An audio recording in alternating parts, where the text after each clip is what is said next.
Do legends appear by magic? Or are they made by work, timing, money, and the stories we repeat? Welcome back to Law in Reverse. I'm Alice, punk philosopher, busted mic, too much caffeine, broadcasting live from Tom York's shopping cart in fake plastic trees. Tonight's episode, Final Fantasy VII, the sacred cow of JRPGs. But let's pretend that it was destiny, not timing and marketing. Everyone says Final Fantasy VII is the best RPG of all time. The masterpiece. The untouchable legend. But what if it isn't? Some men just want to watch the world burn. What if that crown it wears was never really its own? What if it's just the kid who won most popular at school, but never most intelligent? 1997, Square decided to flex. CGI cutscenes that looked like Hollywood trailers, magazines plastered Cloud's Buster Sword like it was the second coming, and American TV sold it as the movie you can play. It worked. People bought the dream before they even touched the controller. And suddenly JRPGs weren't niche anymore, they were mainstream. And Final Fantasy VII was the shiny billboard screaming games are serious now.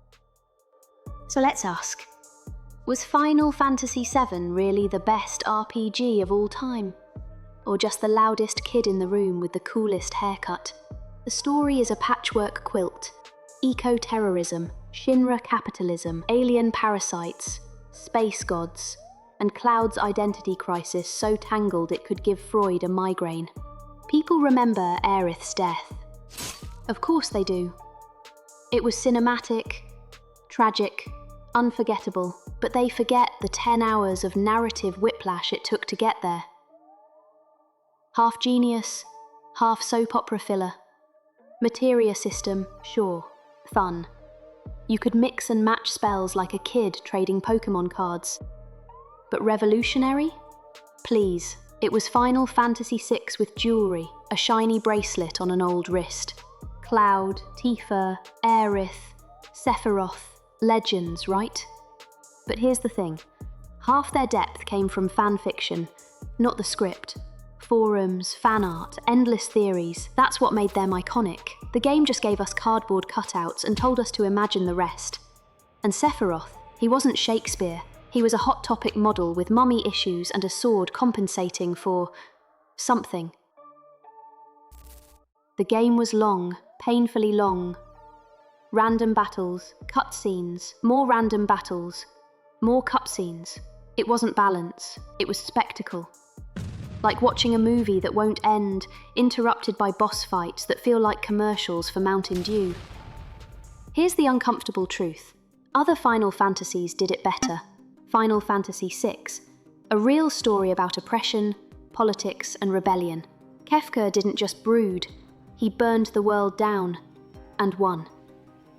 Final Fantasy IX, a love letter to the series. It wore its heart on its sleeve, spoke softly, and still left scars. It wasn't pretending to be epic. It simply was. Final Fantasy X.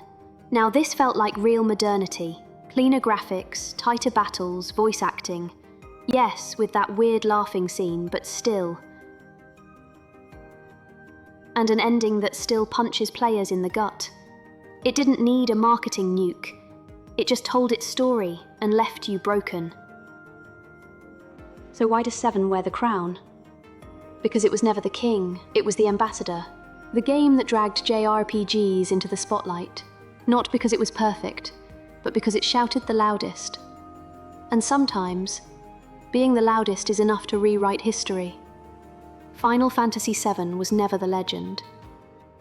It was the neon sign buzzing outside the theatre, catching every eye. A sign can be bright, loud, impossible to ignore. But it only points toward the stage,